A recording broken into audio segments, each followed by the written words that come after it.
The vast emptiness of space surrounded the Grockian warship Fang of Conquest as it moved through the stars. Commander Taiho stood tall on the bridge, his scaled skin reflecting the blue lights of the control panels. His four eyes blinked in sequence as he studied the screen before him. "Commander, we have found something new," said Officer Quan, her claws tapping quickly on the scanner controls. "An unexplored solar system at the edge of the Orion Arm." Taiho walked closer, his heavy footsteps echoing on the metal floor. The Grecians had ruled space for 300 years. They were the strongest species in the known galaxy. Their bodies were built to fight and win. Tough outer shells, backup organs, and blood that could kill most other beings with just a drop. "Show me," he ordered. The main screen lit up with images of 8 planets circling a yellow star. The third planet caught Taiho's attention right away. It was blue and green, with white clouds swirling across its surface. "Run a full scan of the third planet," said Taiho. Officer Quan worked quickly. As the data came in, her eyes widened. "Commander, this cannot be right. Explain." "The planet has extreme conditions, strong gravity, powerful storms, high radiation, and big temperature changes from very hot to very cold. It is a Class 5 death world. Nothing should be able to live there." Taiho scratched his armored chin. Class 5 death worlds were the most dangerous planets known. Even the Grecians, with all their natural strength, avoided such places. "And yet," said Quan, her voice dropping to a whisper, "we are picking up radio signals. There is life there. Intelligent life." Taiho's upper eyes narrowed. "Impossible. The signals are clear, Commander. There is a civilization on that death world." The bridge went quiet. This was unheard of. Only the strongest species could live on harsh planets, and none were known to survive on a Class 5. "We must learn more," said Taiho after a long pause. "Prepare a scout team. We will first check their moon base." Scout Captain Jiwoo led her team of 6 warriors toward the small human outpost on the moon. Their ship landed silently 2 miles away, and they moved quickly across the gray surface in their spacesuits. "Remember," Jiwoo told her team through the comm system, "we are here to watch and learn.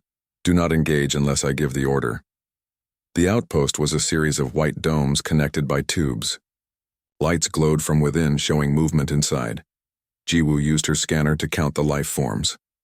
"Only 12 beings inside," she reported.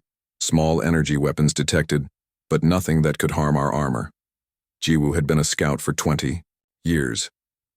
She had seen many species across many worlds, but she was not prepared for what she found inside the human outpost. The doors opened easily to Grecian cutting tools. The team moved inside, weapons ready. When they reached the main room, they found the humans gathered there, thin, soft-skinned creatures standing on 2 legs. They had no claws, no armor, no visible natural weapons at all. "These are the beings living on a death world?"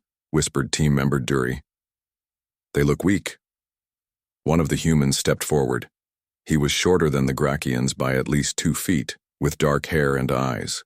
He wore a blue uniform with a patch that read, "Dr. Minho Kim, Lunar Research Station Alpha." "We mean no harm," said the human in his language, which the Grecian translators quickly decoded. "Who are you?" Jiwoo lowered her weapon slightly, surprised by the calm in the human's voice. Most beings showed fear when facing Grecian warriors for the first time. "I am Scout Captain Jiwoo of the Grecian Imperium," she said. "You and your kind are now subjects of study." The human named Minho nodded slowly. "I understand. We've prepared for first contact for many years, though I admit we expected something different." "You will come with us," said Jiwoo. "We have questions about your species." The humans looked at each other, then followed without fighting. This confused Jiwoo even more. Why were they so calm? Did they not understand the danger they were in? Back on the Fang of Conquest, Taiho studied the humans through a viewing window. They had been given a large holding area with beds and food. The Grecians had taken blood samples and body scans, and the results puzzled their scientists. "They should not be alive," said ship scientist Nari, her lower eyes fixed on her datapad. "Their skin tears easily. They have no natural armor. Their teeth and nails are useless for fighting. They have only one heart, no backup organs, and their blood carries no toxins.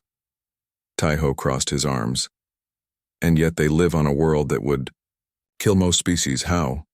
We are still looking for answers, Commander, said Nari. Their muscle density is surprisingly high for their size, and their endurance levels exceed most known species. Their brains are also larger than average compared to body size. Intelligence alone does not help a species survive on a death world, said Taiho. No, but there is something else. Nari zoomed in on a scan of human cells. They can adapt to almost anything. Their bodies change to match their environment better than any species we have studied, and they heal very quickly. Taiho walked to the viewing window and watched as Dr. Minho talked with the other humans. They seemed to be planning something, yet showed no signs of panic. I will speak with one of them, said Taiho. Guards brought Dr. Minho to a meeting room. The human sat calmly at a table as Taiho entered. The commander towered over the human, his armored scales making him twice as wide. You understand why you are here? Asked Taiho. Minho nodded. You found Earth and were surprised by what you saw. You want to know how we survive there. Your world should kill your kind, said Taiho. You are soft creatures with no natural defenses. Minho smiled slightly. Commander, with respect, you are wrong about us. Taiho's upper eyes blinked in surprise. No being had ever spoken to him this way. Explain, he demanded. Earth has shaped us, said Minho. We look weak to you because your species evolved to fight through strength. We evolved to survive through many different means. Your technology cannot protect you from everything on a Class 5 world. No, agreed Minho. But we don't need it to. We adapt. We endure. We solve problems. When we can't outfight something, we outthink it. Taiho leaned forward. You show no fear of us. Why? Should I fear you? All beings fear the Grakians. We are the strongest in the galaxy. Minho's face remained calm. On Earth we have a saying. The strongest predator isn't always the most dangerous creature. You think your kind is dangerous to us? Taiho's voice held a mix of surprise and amusement. I think, said Minho carefully, that you should study us more before you decide what we are. Later, as Jiwoo was taking Minho back to the holding area, she noticed how the other humans looked to him for guidance. You should be terrified, Jiwoo told the human. No species has ever faced the Grakian Imperium without fear. Minho looked up at her, his eyes steady. Perhaps you should be the one who's afraid. Something in his quiet voice made Jiwoo's scales tighten against her skin. For the first time in her life, she felt a strange chill that she could not explain. That night, as the Grakian ship moved through space with its human captives on board, Taiho sent a message to the Grakian High Command. He requested more ships in the presence of diplomatic officials. These humans were unlike any species they had encountered before. And despite all logic, Taiho couldn't shake the feeling that the soft-skinned beings from the death world were far more dangerous than they appeared. 2 weeks passed since the Grakians captured the humans from the moon base. The Fang of Conquest remained in orbit around Earth's moon, watching and waiting. Commander Taiho had sent his report to the Grakian High Command, and now their response had arrived. A diplomatic vessel will join us within 3 days, Taiho announced to his officers in the ship's meeting room. The High Command wants to establish formal contact with these humans. Officer Quan looked concerned. Is that wise, Commander? We still know very little about them. That is precisely why diplomacy is needed, said Taiho. If they can survive on a Class 5 death world, they may be useful to the Imperium. Ship scientist Nari spoke up. Commander, my team has made some discoveries about the humans. Their biology is unusual. Explain, ordered Taiho. Nari displayed images on the room's main screen. Their bones break easily compared to ours, but they heal completely. They can lose large amounts of blood and survive. Their lungs can adjust to different air mixtures. Most strange of all, they can go days without sleep and still function. Scout. Captain Jiwoo, who had been watching the humans closely, added, They also work together in ways I have never seen. Even though they were strangers before their mission, they act like a family group. They share food equally and help each other without being asked. Taiho considered this information. Continue your observations. I want a full report before the diplomatic team arrives. 3 days later, the diplomatic vessel Merciful Claw entered the Earth-Moon system. It was larger than the Fang of Conquest, with smooth lines and fewer weapons visible on its hull. This was the ship the Grakians used when they wanted to appear peaceful. Ambassador Do-hyun walked slowly down the connecting bridge between the two ships. He was older than Taiho, with gray scales around his eyes and mouth.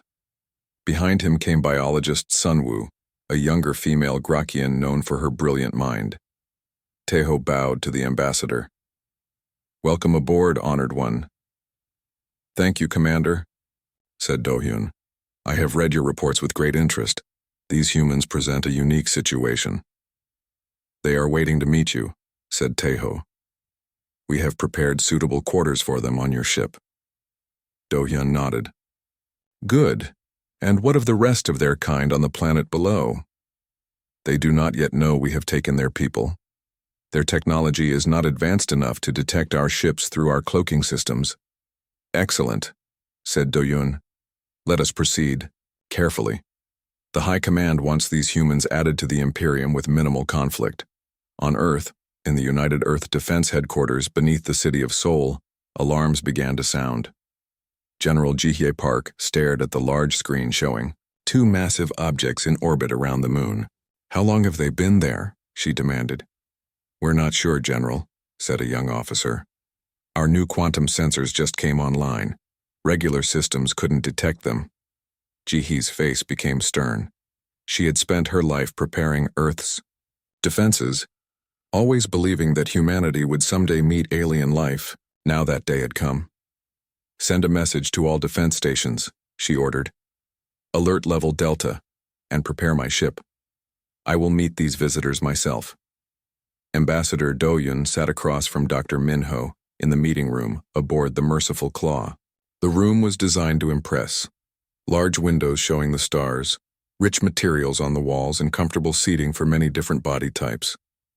"I apologize for the rough manner in which you were brought here," said Do-hyun, his translator converting his words to human language.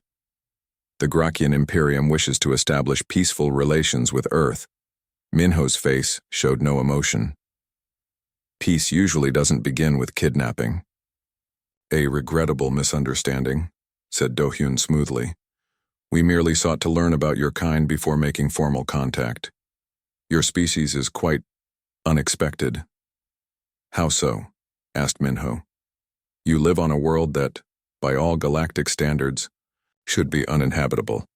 Your physical form seems ill-suited for such harsh conditions. Yet you have built cities, technology, and even begun to explore space." "We adapt," said Minho simply. Do-hyun leaned forward. "The Grakian Imperium offers protection and guidance to developing worlds such as yours. We can help your people advance, in exchange for certain resources and alliance." Before Minho could answer, an officer rushed into the room. "Ambassador, a ship from Earth is approaching. They are requesting communication." Do-hyun's upper eyes widened. "They detected us? How?" Minho smiled slightly. "As I said, we adapt." General Ji-hye Park stood tall on the bridge of the Earth defense vessel Resilience. Her ship was small compared to the alien vessels, but it carried Earth's most advanced technology. "Open a channel," she ordered. The screen lit up, showing a large, scaled alien face. Ambassador Do-hyun tried to hide his surprise at seeing another human so soon. "I am General Ji-hye Park of United Earth Defense," she said clearly. "You are in Earth space without permission. We demand the return of our citizens." "Immediately," Do-hyun recovered quickly. "General, I am Ambassador Do-hyun of the Grakian Imperium. We apologize for the confusion. We were merely establishing first contact protocols. By taking our people without permission." Ji-hye's voice was cold. "A cultural misunderstanding," said Do-hyun. "We would be pleased to return your people and begin formal diplomatic talks." "Agreed. You will transfer our citizens to my ship now. Then we will discuss terms for diplomatic relations." After the communication ended, Do-Yun turned to biologist Sun-Woo. They found us despite our cloaking technology. How? Sun-Woo looked troubled. I have been studying their communications. They are advancing more quickly than we thought. Their technology is different from ours. Not as powerful, but more creative. They are still just soft-skinned creatures, said Do-Yun dismissively. The Imperium has dealt with thousands of species. These humans will join like all the others. Later, that day, as the human captives prepared to leave the Grakian ship, biologist Sun-Woo approached Dr. Minho with final questions. Your species puzzles me, she said. You have no natural weapons or defenses. Your world is deadly. By all logic, you should have gone extinct long ago. Minho looked at her with patient eyes. The greatest error in your thinking is assuming that natural weapons and armor are the only paths to survival. What other path is there? We became smart enough to create weapons instead of growing them. We built shelters instead of shells. We formed societies that protect the weak because we know that every mind has value. Sun-Woo tilted her head. But surely the strongest among you rule, as is natural. No, said Minho. We learned long ago that leadership based only on strength leads to failure. We value those who can solve problems, create new ideas, and bring people together. This defies all evolutionary logic, muttered Sun-Woo. Perhaps your logic is too limited, said Minho. As General Jihye's ship returned to Earth with the freed, scientists Ambassador Do-Hyun and Commander Taeho watched from the merciful claw. What do you think of these humans? Asked Taeho. They are primitive but surprisingly bold, said Do-Hyun. They will make a useful addition to the Imperium. Their planet has many resources we need. You did not find them concerning? Do-Hyun laughed. Concerning? They are half our size with skin that tears like wet paper. Their only advantage is their unusual planet, which has somehow allowed them to survive. I am not so sure, said Taeho quietly. There is something about them that feels different. You worry too much, Commander. We have conquered species from worlds nearly as harsh as Earth. These humans will learn their place, just like all the others. As the Earth ship disappeared from view, Taeho couldn't help but remember the calm in Dr. Minho's eyes when he said those strange words. Perhaps you should be the one who's afraid. For the first time in his long career, Taeho wondered if the Grakian Imperium had finally met a species they should not underestimate. 1 month had passed since the first meeting between humans and Grakians. The diplomatic talks continued in a space station that orbited Earth. Both sides shared knowledge, but kept their secrets. The Grakians wanted Earth's resources. The humans wanted Grakian technology. On Mars, a small human colony called New Horizons continued its work. 200 people lived under large domes, growing food and studying the red planet. They knew about the aliens now, but life went on as normal. Colony Administrator Hana Lee walked through the main dome, checking the oxygen levels on her tablet. She was a short woman with a strong voice that everyone respected. All systems normal, said Engineer Woo Jin as he joined her walk. The new air filters are working better than expected. Hana nodded. Good. And the warning system?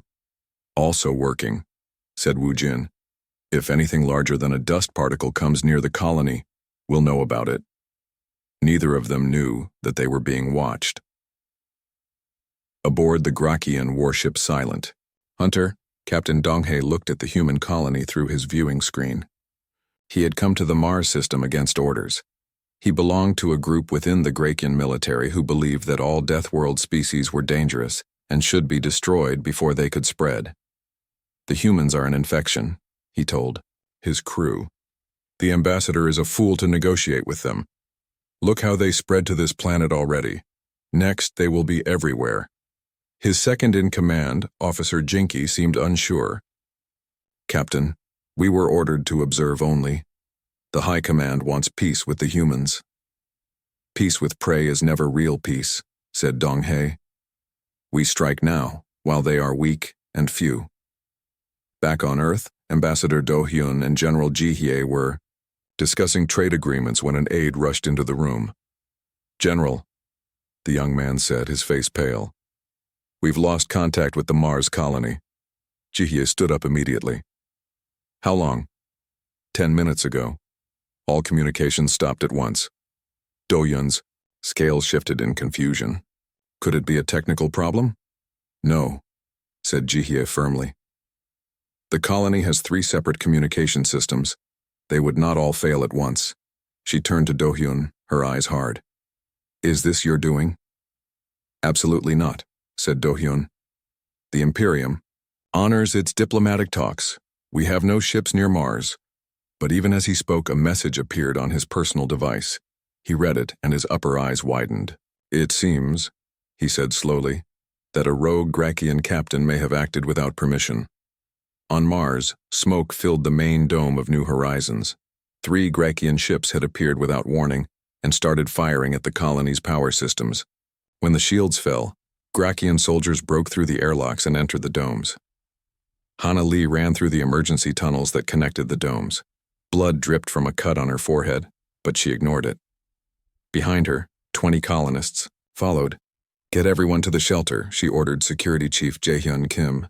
"I'll try to reach the communication center." Jae-hyun, a tall man with a scar across his chin, shook his head. "Too dangerous. The aliens are everywhere." "We need help," said Hana. "Without communication, Earth won't know what happened. They won't send help." Jae-hyun thought for a moment, then nodded. "I'll go with you." They moved quietly through the tunnels, avoiding the Grakians when possible. When they encountered 2 Grakian soldiers, Jae-hyun attacked without hesitation. He moved with surprising speed for a human, striking at the weak points where the Grakians' armored scales joined together. Hana was already at the door to the communication center when she heard Jae-hyun cry out in pain.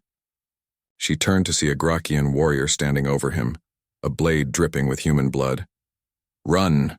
shouted Jae-hyun as he grabbed the Grakian's leg, pulling the alien down despite the blade in his side. Hana ran into the communication center and locked the door.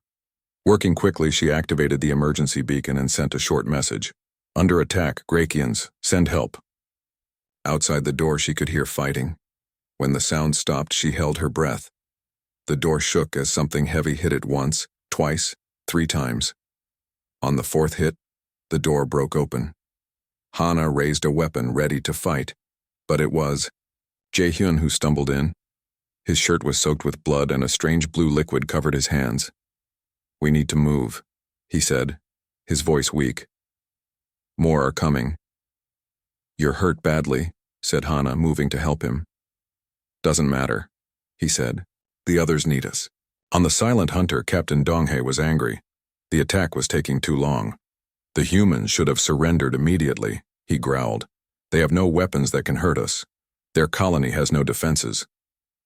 Officer Jinky looked at the battle. Reports with confusion. "Sir, we've lost 20 warriors already. The humans are fighting back with unusual methods." "Impossible," said Donghae. "They are weak creatures." "They are using the environment against us," said Jinky. "They damage their own oxygen systems to flood areas with gases that harm our warriors. They set traps. They fight, in groups, attacking all at once." "They are prey fighting in fear," said Donghae. "Send in more warriors. End this now." In the central dome, Hana and Jae-hyun had joined the remaining colonists. They had turned the living quarters into a defendable position, using furniture and equipment as barriers. "The beacon is sent," Hana told the scared people. "Help will come. We just need to survive until then."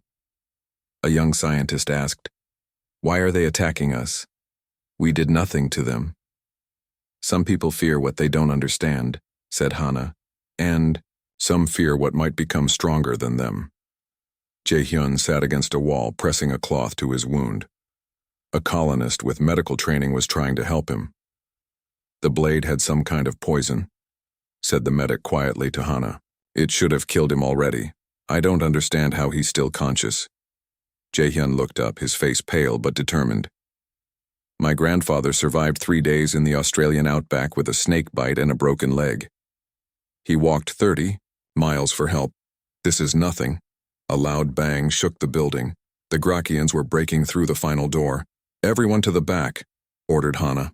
"Jaehyun, you should—" "I'm staying right here," he said, standing up despite his wound. "They'll have to go through me to get to our people." When the Grakians finally broke through, they found a human male standing in their way. He looked half dead, covered in blood, barely able to stand, but his eyes were clear and focused. "Why won't you fall?" demanded the Grakian warrior, confused after hitting the human with a paralytic toxin that should have immediately dropped him. "Because others are counting on me," Jaehyun answered through gritted teeth. On Earth, General Ji-hye's ship Resilience prepared to launch toward Mars. Ambassador Do-hyun stood in the command center, his scales tight against his body in distress. "I have contacted the High Command," he told Ji-hye. "Captain Dong-hae has gone rogue. He does not represent the Imperium's wishes." "That will matter little to the dead," said Ji-hye coldly. "My people are being killed." "I am coming with you," said Do-hyun. "My ship can reach Mars faster than yours. Why would you help us?" "Because this attack threatens everything we have worked for," said Do-hyun. "And because I begin to see that there is more to humans than I first thought." As their ships raced toward Mars, neither the human general nor the Grakian ambassador knew what they would find. But both felt the weight of knowing that the peace between their species now hung by the thinnest thread. The joint rescue fleet reached Mars in record time. General Ji-hye's ship Resilience flew alongside Ambassador Do-hyun's diplomatic vessel, Merciful Claw. They found the Silent Hunter and two smaller Grakian warships still in orbit around the red planet. "Open a channel," ordered Ji-hye from the bridge of her ship. Captain Dong-hae's scaled face appeared on the screen. His upper eyes narrowed when he saw Ambassador Do-hyun standing next to the human general. "Ambassador, you dishonor the Imperium by standing with prey," said Dong-hae. "You dishonor us by attacking during peace talks," replied Do-hyun angrily. "The High Command has named you traitor. Surrender now." Dong-hae laughed. "I am no traitor. I am the only one seeing clearly. These humans must be stopped before they spread further." "What is the status of our colony?" Ji-hye asked, her voice cold with controlled anger. "Many of your kind are dead," said Dong-hae. "The rest will join them soon. My warriors are finishing the last resistance now." Ji-hye looked at her tactical officer. "Weapons ready?" "Yes, General." "Target their engines. Fire when ready." The Resilience fired first, its advanced weapons cutting through the Silent Hunter's shields in ways the Grakians had not expected. Do-hyun's ship targeted the smaller warships, disabling them quickly. "Impossible," shouted Dong-hae as his ship shook. "Your weapons cannot harm our ships." "You underestimate us," said Ji-hye. "That will be your last mistake." On the surface of Mars, the situation at the New Horizons colony was desperate. Of the 200 colonists, only 50 remained alive, cornered in the central dome. Jaehyun had finally collapsed from his wounds, but was still breathing. Hana stood at the front of their makeshift barrier, a determined look on her face. "They're breaking through the east door," warned a colonist. "Everyone stay together," said Hana. "We've held them off this long. Help is coming." Just as the doors began to buckle, their communication system crackled to life. "New Horizons colony, this is General Ji-hye Park. We have disabled the enemy ships. Reinforcements are landing now. Hold your position." Hope spread across the tired faces around Hana. But the Grakian warriors were already breaking through. The final battle for the colony was about to begin when the ceiling of the dome suddenly opened. Rappelling lines dropped down, and human soldiers in specialized combat suits descended, weapons firing with precision. "Earth Defense Force," shouted the lead soldier. "Everyone get back." The Grakian warriors found themselves caught between the colonists and the fresh Earth troops. The battle was short but fierce. When it ended, the remaining Grakians were captured. Hana ran to where medics were helping Jaehyun. "Will he live?" she asked. The medic looked up in amazement. "I don't know how, but yes, the poison in his system should have killed him hours ago. He just refused to die." Aboard the captured Silent Hunter, biologist Sunwoo had joined Ambassador Do-hyun and General Ji-hye. She had been on the diplomatic vessel and asked to examine the battle recordings. I need to show you both something important, she said, her voice unusually serious for a Grakian. She played video footage from the Grakian warriors' helmet cameras. The images showed humans fighting in ways that confused the Grakians. Instead of running or surrendering, the colonists had worked together with incredible coordination.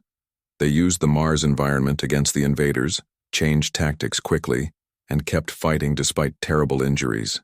This confirms my research, said Sunwoo. Humans are not what we thought. Explain, said Do-hyun. Sunwoo displayed data on a large screen. I've been studying humans since our first contact.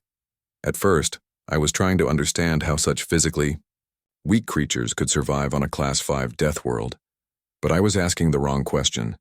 She showed images of Earth's history, ice ages, massive volcanic eruptions, asteroid impacts, rapid climate changes. Humans evolved on a planet with every possible environmental challenge, she explained. Their ancestors survived ice ages, asteroid impacts, supervolcanoes, and countless extinction events. Their DNA shows adaptations from thousands of near-extinction bottlenecks.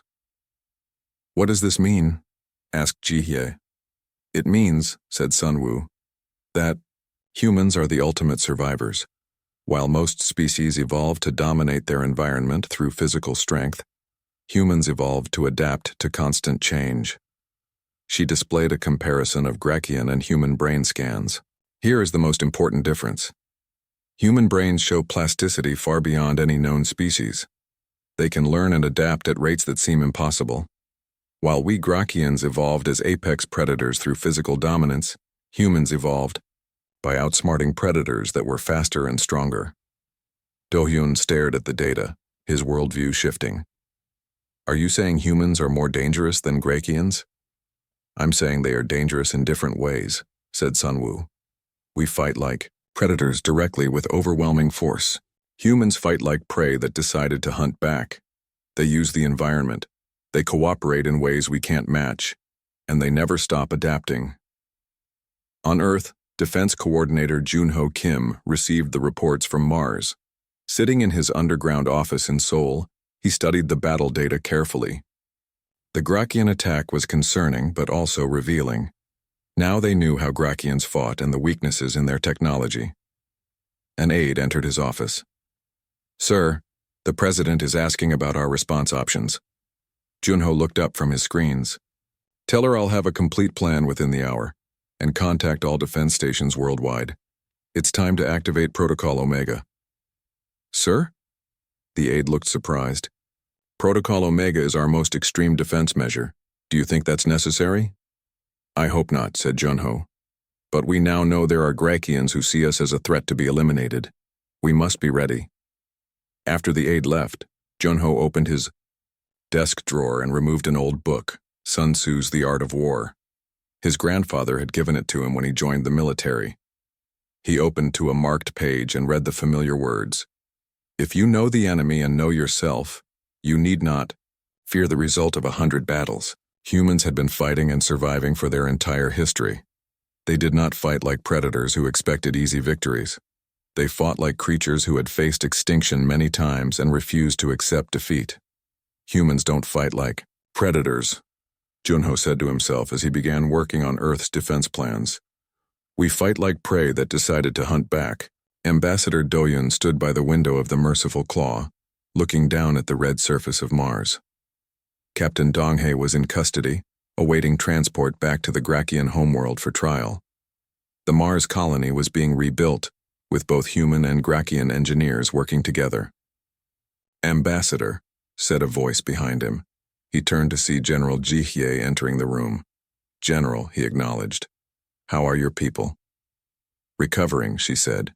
43 dead, 157 survivors. We are resilient. Yes, said Do-hyun quietly. I am beginning to understand just how resilient you are. And what will you tell your high command?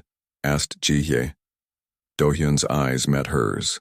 The truth, that humans are not what we thought, that we would be wise to treat you as equals, not as another species to conquer. Will they listen? Some will, said Do-hyun. Others like Dong-hae, will see only threat. They will fear what humans might become. And what do you think we might become? Asked Jihye. Do-yun looked back at Mars, where humans had survived against all odds.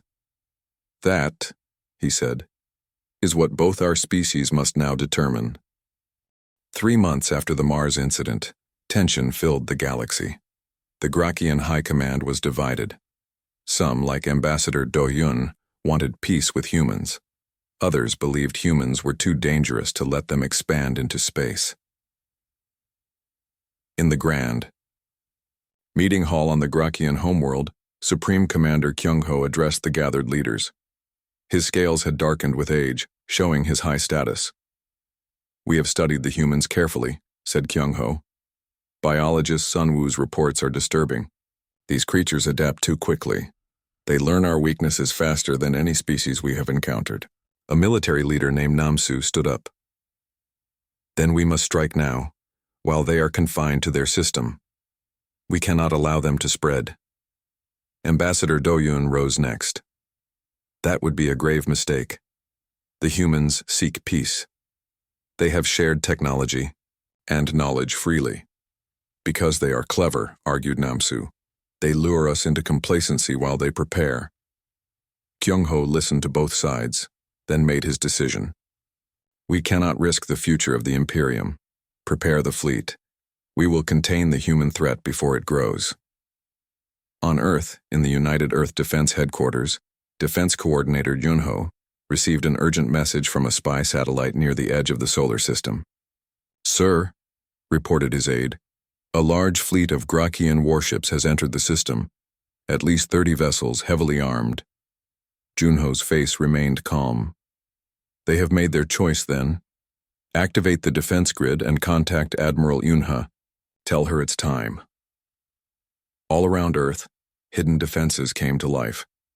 For 3 months, humans had been preparing, building new weapons based on what they learned during the Mars attack. They had studied Grakian technology and found its weaknesses. Junho sent a message to all Earth ships. "Defensive positions only. Do not fire first, but be ready." Admiral Yuna Kwan stood on the bridge of Earth's new flagship, the Resilience II. She was a tall woman with short gray hair and eyes that missed nothing. Around her, the crew worked with practiced efficiency. "All ships report ready, Admiral," said her second-in-command. "Good," said Yunha. "Open a channel to the approaching fleet." The main screen lit up, showing Commander Taeho. He had been given command of the Grakian fleet, though he did not fully agree with the mission. "Admiral Kwan," he said formally, "the Grakian Imperium has determined that human expansion must be limited. You will surrender your outer colonies and agree to remain within your home system." Yunha's expression didn't change.